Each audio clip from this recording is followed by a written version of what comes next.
திராவிட முன்னேற்ற கழகம் ஆட்சிக்கு வந்த பிறகு விலைவாசி விண்ணை முட்டுகின்ற அளவுக்கு உயர்ந்து போச்சு. ஏழை மக்கள் வாங்கிட்ட சக்தி இழந்து விட்டார்கள்.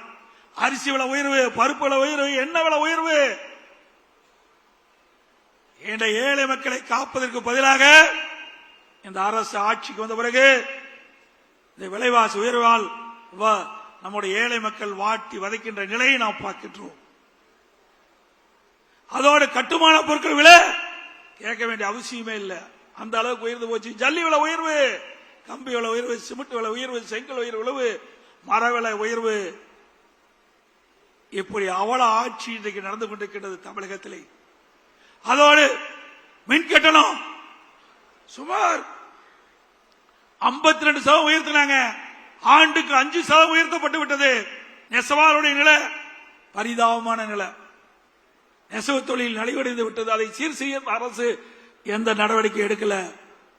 விசைத்தறி தொழில் அழிந்து போய்விட்டது, உண்டான நடவடிக்கை எடுக்கல. அது இருக்கின்ற தொழிலாளர்கள் வேலையில்லாத காரணத்தினாலே வறுமையில் வாடி அவருடைய உடல் உறுப்புகளை விற்கின்ற அவல நிலைக்கு இந்த ஆட்சியிலே போய்விட்டது.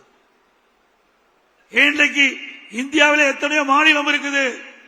தமிழகத்தில் ஆட்சி செய்கின்ற இந்த ஸ்டாலின் மாடல் அரசாங்கத்திலே உடல் உறுப்பை விற்று வாழ்க்கை நடத்தக்கூடிய ஒரு துர்பாகிய நிலை இந்த ஆட்சியிலே தான் பார்க்கப்படுகிறது. ஒரு திமுக சட்டமன்ற உறுப்பினர் அவருடைய மருத்துவமனையிலே இந்த வறுமையில் வாடுகின்ற தொழிலாளிகளுடைய உடல் உறுப்பு கிட்னியை முறைகேடாக பெற்று அந்த முறைகேடு விசாரித்தது இதே திராவிட முன்னேற்ற கழக ஆட்சி. அவள் மீது இது எந்த நடவடிக்கை எடுக்கல. ஆனா அண்ணா திமுக ஆட்சிக்கு வந்த பிறகு இந்த கிட்னி முறைகேட்டில் ஈடுபட்டவர்கள் மீது சட்டப்பூர்வமாக நடவடிக்கை எடுக்கப்படும்.